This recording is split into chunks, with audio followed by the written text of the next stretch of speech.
things about you from our team. They love you. I think they think you are definitely a baller.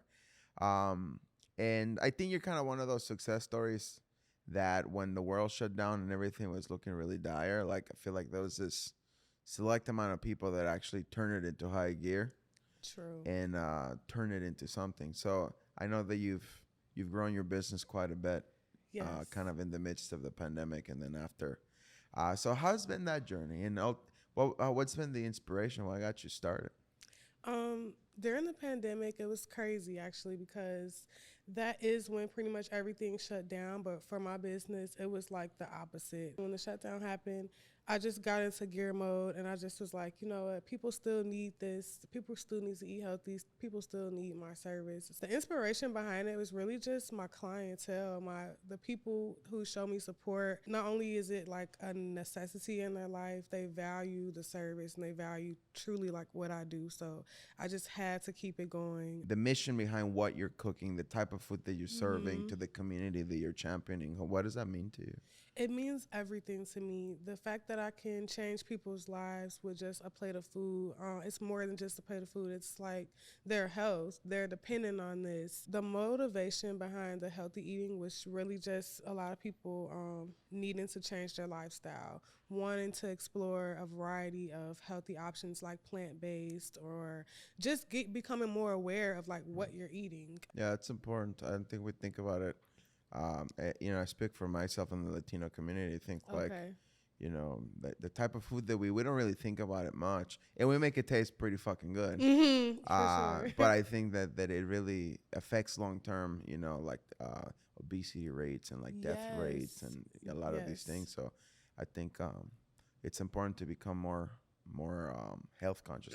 It's hard. It is. Even from the cost perspective, it isn't accessible. Mhm. So I think it's something that we struggle with as a community. I think to be able to like democratize and give access to more and more people Yes. to become health conscious, because in a way it's a luxury to a It lot of is. people.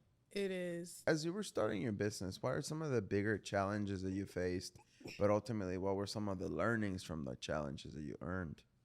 Then starting my business, there were definitely quite a few challenges. Number one, I just have to be patient. Don't try to rush everything.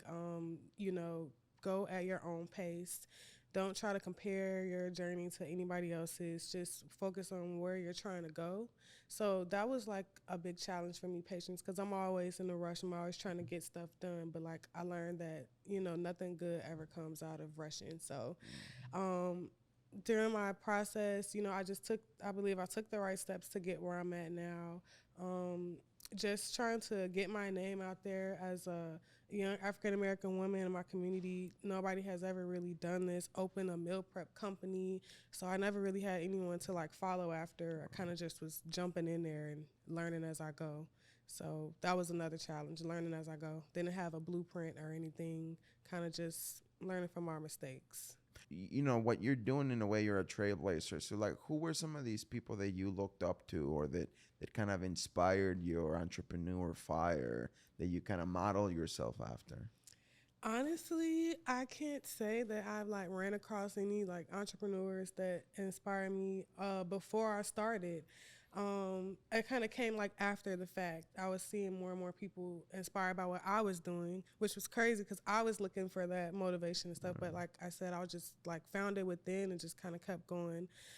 Someone who really I could say kind of like not really inspired, but like gave me a chance would be like where I'm renting at right now. My landlord, he's actually Latino, and I'm just so grateful for him that he gave me the chance because when I was looking for a space, I just felt like I just kept getting turned down because maybe I was young or they just have this prejudged conception Yeah. about me.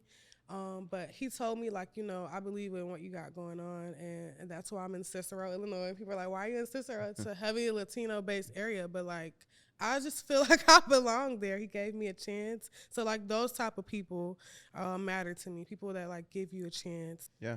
I think it's important. Somebody told me the other day, if you don't have any heroes, maybe you should look at yourself in the mirror. Mm. I was like, damn, Okay, yeah. that's intense. True. I mean, sometimes you have to be your You're biggest right. cheerleader, motivator. Yes. But how do you kind of put yourself in some of these circles? Like, how can somebody do better, put themselves in better situations, meet better people? Because I think mindset is a big piece of it, right? Yes, the Curious to see mindset. what's your perspective on it. I think mindset definitely has a big role to play in it.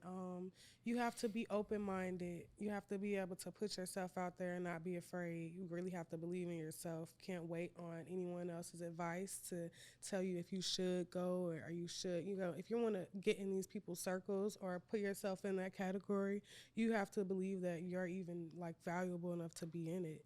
So I think a lot of people like kind of just hold themselves back in their mind because there's a lot of people out here that doing the same thing we're doing. You know, it's we want to be in that circle. We want to be around that. It's motivation. Yeah. It's interesting because it's a male dominated industry, but the perception a lot of times, like from 50 years ago is like women should be in the kitchen. Yes. So it's like we're kind of at this like dichotomy of this industry that's so influential because like food literally is 90% of our culture. But obviously historically male dominated. I feel like a lot of the celebrity chefs are males, but obviously you are kind of like attacking your own angle, creating your own lane as a female, as a diverse female.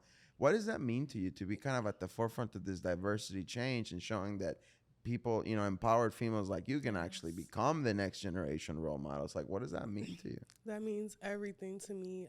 I love that you already said that. It's a male-dominated industry. I was just about to say that.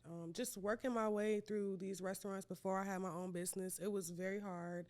I feel like I always had to prove myself because I was, young and I was a female too. Right. I worked with nothing but males in the kitchen. I've never ever had a female lead chef in the kitchen, and I worked in like quite a few restaurants. So I've never seen a female in a kitchen manager position or like running the kitchen, executive chef. Never seen that. So that was always my dream to just be like, I want to be an executive chef like somewhere. At the time, I wasn't even thinking I would be my own executive chef, but like I kept thinking of that and manifesting it, and it just really happened. Like I look up, I'm like, wow, I'm my own executive chef now. Like I'm I'm the head chef. So yes, and the fact that other women can see that it is possible, like you don't have to put yourself in a box and just, work underneath men or, however it goes. You have to just believe that you can do it. So I'm grateful that I can inspire a lot of women. They tell me, they send me messages like, I really love what you're doing. I love that you're able to put yourself out there and, just gotta believe that you can do it. It's not easy to kind of put yourself out there, right? Like to become a Right. storyteller, to develop that voice of confidence in your product and yourself ultimately, to get other people to gravitate towards you. So how has that been, and has that been a challenge for you? And if so, like how did you develop this voice, this brand that you now have? Yes. So yeah, in the beginning when I had social media, I wasn't really putting my face in anything. I was just posting food, and over time I realized that people actually do like to see like who's behind the brand. So it just makes it more like real for them. I don't know the right word to describe it, but it's like they can resonate with what I'm doing and they like what I'm doing. So it was easier for me to put myself out there more like, okay, like they actually like to see me and see what I'm doing, see what behind the scenes. People are really drawn to the person behind the brand and like what you're doing and to actually see you. And then when they come in person and see me in the restaurant, it's just like, oh my God, it's like they're in love or something. But I really like that aspect, like to feel like that, even though I do have a business and it's growing and people are growing with me, they see that I'm still a real person and, we can all do this. So social media has definitely played a great part in my business. I still get out here in person and like network with people and I have like other marketing strategies, but social media is definitely like up there. Yeah. Yeah. I mean, I think just technology in general is like crucial. And how has a platform like Castrop kind of been part of that journey, helping you kind of digitize your business and kind of take it to the next century? It's amazing for my business because I am so like on QR codes and like just quick, get to the point. Let's get your order. You know what I'm saying? I want to get people their food or get them through the process as less steps as possible. So when I seen that, Cash App offers a lot of those aspects, I'm like, yeah, this is definitely gonna be perfect for my business. I love everything about it, especially like the QR codes. I love that they can scan and just order right from the QR code. There's like, you don't really have to talk to anybody if you don't want to. Of course, I still will, but like, it's just so many options, so many ways that I can play with it, and it fits perfectly right into my brand, like perfectly. Yeah. When you hear about technology restaurants, you always kind of hear about delivery and commissions and fees and stuff like that. Like, Yes. curious to see what your perspective on that is from the business owner side. Yes, definitely. Fees add up over time for sure. So when I switched to Cash Drop, definitely a huge change in savings, especially transaction fees. I really love that aspect because where that money could be spent in another part of our business, why, or like advertising or something like a new menu item. Why am I paying this many fees? And you don't think it adds up, but it definitely does. So I appreciate, you guys' business and having this, putting that out there, making it so easy for us to sign up, making it so easy. Like the process was so easy, Thank you. so easy. So yeah, that's definitely a game changer right there. I've even told some of my fellow colleagues that have restaurants because they're asking me what I'm using. I'm just sending them your profile, sending them your link, and I'm like, it's not just for food either. It's for other parts if you're making sales online. Like this is something that you could utilize. It almost seems like it's never been easier to launch a business. It Mm-hmm. almost seems like it's never been easier to kind of turn your dreams into a reality Right. because social media is free. You have tools like Mm-hmm. Cash App that are free. Mm-hmm. So in a way, then you ask yourself, what's stopping us? Right. But I feel like so many people don't ever get started. A lot of people don't Mm-hmm. ever take the risk. Just being able to see somebody doing it can be so impactful to somebody. Yes. Fast forward 5 years. You have 4 employees. Fast forward 5 years, and you have multiple locations. You have hundreds of employees. You're a world-renowned brand. What's the impact that you leave behind? What's it all for? What is that dent that you want to make? I just want to let people know that you can create your own legacy and it can stick. So that's what I want to leave behind. Like, even if I just have this one location, like it's still, I feel like it's still gonna make a great impact because I did it. It's here, and I'm still continuing to do it. And it's gonna just open the door to many other opportunities. Sounds like you have a lot of things figured out, like starting with the Mhm. food, the flavors, the story, the technology, the payment Mhm. processor. What's next for Taste of Brie? What's the next big ambition? Next big ambition would definitely be to have a second location.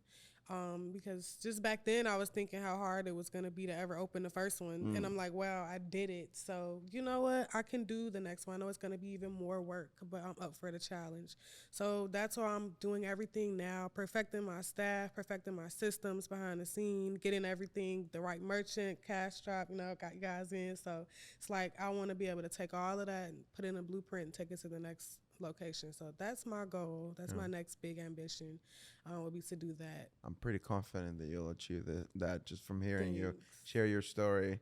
And I certainly hope that the fees that we're helping you save can definitely be Yes. an accelerant to help you achieve the goals. Because that's really our goal. Because when we talk to businesses like you, it's always like, you want to open up another location. You want to hire another employee. Or Mhm. simply just you want to be able to like make it a little bit easier for your family or to be able to spend Yes. more, time. So to us, fees represent much more than just the money, right? Like Mhm.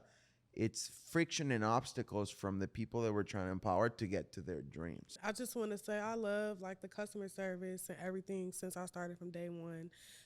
It's so different having you guys as a merchant because I never like talked to Square. I never talked to like any other merchant. Like you don't know them. They're so big and it's like, do you really care about my situation if I'm having a problem? Do you really care if something happens? Like, can I get immediate help access like 24/7? So I really love that concept and it just makes it so much better and easier for me to run my business. Like I don't have to worry about, guys responding back to an email 3 days later and I'm having technical issues or something. So I love that whole aspect. I love it. Awesome.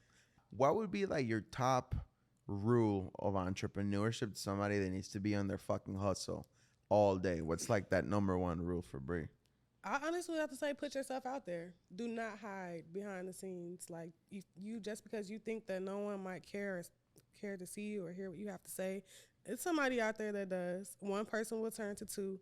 Put yourself out there. Like, do not second guess yourself.